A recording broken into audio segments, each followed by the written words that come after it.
Welcome to view point. అందరూ ఎంతో ఇష్టపడే పండ్లలో మామిడి పండ్లు ఒకటి. పండ్ల రాజుగా పేరుగాంచిన మామిడి పండ్ల కోసం చాలా మంది ఏడాది పొడవునా ఎదురు చూస్తుంటారు. అయితే బరువు తగ్గాలనుకునే వారు మాత్రం మామిడి తింటే లావవుతామని భావించి వాటిని పూర్తిగా దూరం పెడుతుంటారు.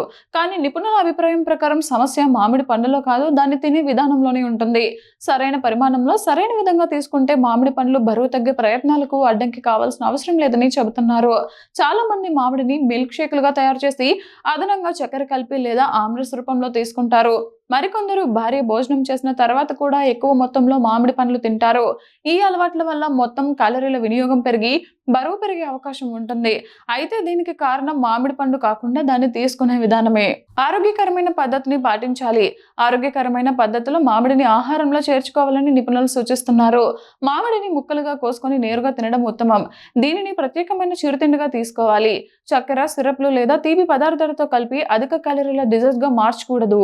పరిమాణ నియంత్రణ కూడా చాలా ముఖ్యం. సాధారణంగా రోజుకు ఒక మధ్యస్థ పరిమాణం ఉన్న మామిడి పండు తీసుకోవడం సరిపోతుంది. భయపడాల్సిన పని లేదు. మామిడి పండ్లలో ఫైబర్, వైటమిన్లు, సహజ తీపి గుణాలు పుష్కలంగా ఉంటాయి. ఇవి తీపి తినాలనుకునే కోరికను సహజంగా తీర్చడంలో సహాయపడతాయి. ప్రాసెస్డ్ స్వీట్లు లేదా అధిక చక్కెర కలిగిన డిజర్ట్లతో పోలిస్తే మామిడి మంచి ప్రత్యామ్నాయంగా నిలుస్తుంది. అందువల్ల బరువు తగ్గే ప్రయత్నాల్లో ఉన్నవారు మామిడికి భయపడాల్సిన అవసరం లేదు. సరైన పరిమాణంలో అదనపు చక్కెరలు లేకుండా ఆరోగ్యకరమైన పద్ధతిలో తీసుకుంటే మామిడి పండ్ల రుచిని ఆస్వాదిస్తూ కూడా బరువు నియంత్రణ లక్ష్యాలను కొనసాగించవచ్చని నిపుణులు సూచిస్తున్నారు.